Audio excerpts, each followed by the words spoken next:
ദേവികുളം തെരഞ്ഞെടുപ്പ് കേസിൽ സുപ്രീം കോടതിയിൽ പുനഃപരിശോധനാ ഹർജി. UDF സ്ഥാനാർത്ഥിയായിരുന്ന D. കുമാറാണ് ഹർജി നൽകിയത്. എ. രാജ ജാതി സംവരണത്തിന് അർഹനാണെന്ന വിധി പുനഃപരിശോധിക്കണമെന്നാണ് ഹർജിയിലെ ആവശ്യം.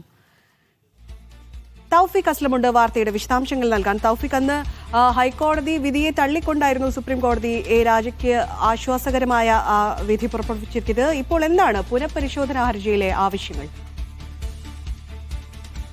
ദേവികുളം തെരഞ്ഞെടുപ്പ് കേസിൽ പുനഃപരിശോധനാ ഹർജിയാണ് ഇപ്പോൾ സുപ്രീം കോടതിയിൽ നൽകിയിരിക്കുന്നത്. UDF സ്ഥാനാർത്ഥിയായിരുന്ന D. കുമാറാണ് സുപ്രീം കോടതിയിൽ വീണ്ടും ഒരു പുനഃപരിശോധനാ ഹർജി നൽകിയിരിക്കുന്നത്. എ. രാജയുടെ തെരഞ്ഞെടുപ്പ് റദ്ദാക്കണമെന്ന ആവശ്യം തള്ളിയതിനെതിരെയാണ് ഈ ഹർജി. ഇത് സുപ്രീം കോടതി വീണ്ടും പരിഗണിക്കണം എന്നാണ് ഇപ്പോൾ UDF സ്ഥാനാർത്ഥിയായിട്ടുള്ള D. കുമാർ ഇപ്പോൾ ആവശ്യപ്പെട്ടിരിക്കുന്നത്. രാജ ജാതി സംവരണത്തിന് അർഹനാണെന്ന് വിധി പുനഃപരിശോധിക്കണമെന്നുകൂടി ഇതിലൂടെ ആവശ്യപ്പെടുന്നുണ്ട്. കാരണം നേരത്തെ ഇത് ഉൾപ്പെടെ പരിശോധിച്ചതിന് ശേഷമായിരുന്നു രാജയ്ക്ക് അനുകൂലമായിട്ടുള്ള ഒരു വിധി സുപ്രീം കോടതിയുടെ ഭാഗത്തുനിന്നുകൊണ്ട് വന്നത്. എന്നാൽ ആ ഉത്തരവ് പുനഃപരിശോധിക്കണമെന്ന് ആവശ്യപ്പെട്ടുകൊണ്ടാണ് ഇപ്പോൾ വീണ്ടും സുപ്രീം കോടതിയെ സമീപിച്ചിരിക്കുന്നത്. നിയമസഭാ തെരഞ്ഞെടുപ്പ് അടുത്തിരിക്കുകയാണ് ഇത്തരമൊരു പുനഃപരിശോധന ഹർജി സുപ്രീം കോടതിയുടെ പരിഗണനയിൽ വീണ്ടും വരുന്നത്. കോടതി എന്നത്തേക്ക് കേസ് പരിഗണിക്കും എന്നിതുവരെയും വ്യക്തമായിട്ടില്ല. ഒരുപക്ഷെ കോടതി ഇത് കേസ് ലിസ്റ്റ് ചെയ്താൽ പോലും ഇതിനിപ്പോൾ ഇതിൽ വാദം കേൾക്കുമോ ഇല്ലയോ എന്നുള്ള സംശയം ഇപ്പോൾ നിലനിൽക്കുന്നുണ്ട്. കാരണം ഒരിക്കൽ കോടതി വിധി പറഞ്ഞ ഒരു കേസാണ്. അതിൽ വീണ്ടും ഇപ്പോൾ ഒരു പുനഃപരിശോധന,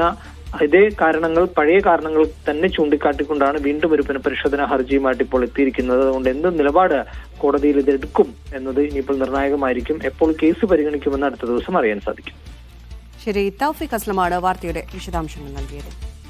കോഴിക്കോട് കൊടുവള്ളിയിൽ ടോയ് ഷോപ്പിൽ നിന്നും കളിപ്പാട്ടങ്ങൾ മോഷ്ടിച്ചതായി പരാതി. കൊടുവള്ളി ദെല്ലാംകണ്ടിയിൽ village cycle toys and gifts എന്ന സ്ഥാപനത്തിലാണ് മോഷണം നടന്നത്. 65,000 രൂപയുടെ കളിപ്പാട്ടങ്ങളാണ് മോഷ്ടിച്ചതെന്ന് പരാതി. 1:20-1:30 മോഷണം നടന്നതായി സംശയിക്കുന്നത്. കാരണം CCTV ചെക്ക് ചെയ്തപ്പോൾ ആ സമയത്ത് ഒരാള് ഇതിലെ നടന്നു നീങ്ങുന്നതും ക്യാമറ തിരിക്കുന്നതൊക്കെ ആയിട്ട് മനസ്സിലാക്കുന്നുണ്ട്. സ്റ്റേഷനിൽ പരാതി കൊടുത്തിട്ടുണ്ട്. ഡോഗ് സ്ക്വാഡും ഫിംഗർ പ്രിന്റിന്റെ ആൾക്കാരൊക്കെ വരും എന്ന് പറഞ്ഞ് അന്വേഷണത്തിലാണ്. കാര്യമായിട്ട് 65,000 രൂപന്റെ സാധനങ്ങൾ പോയിട്ടുണ്ട്. 2-3 ഇലക്ട്രിക് വണ്ടികളാണ് പോയത്. സലാം മുഹമ്മദ് വാർത്തയുടെ വിശദാംശങ്ങൾ നൽകാൻ. സലാം, എന്തെല്ലാമാണ് മോഷണം പോയിരിക്കുന്നത്?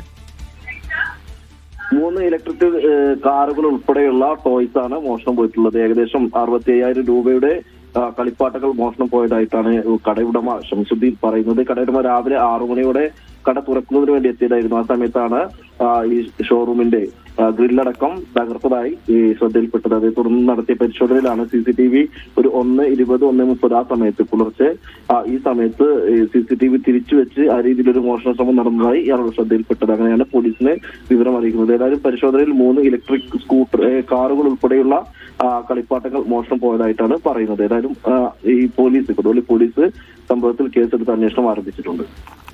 ശരി, സലാം മുഹമ്മദാണ് വാർത്തയുടെ വിശദാംശങ്ങൾ നൽകി.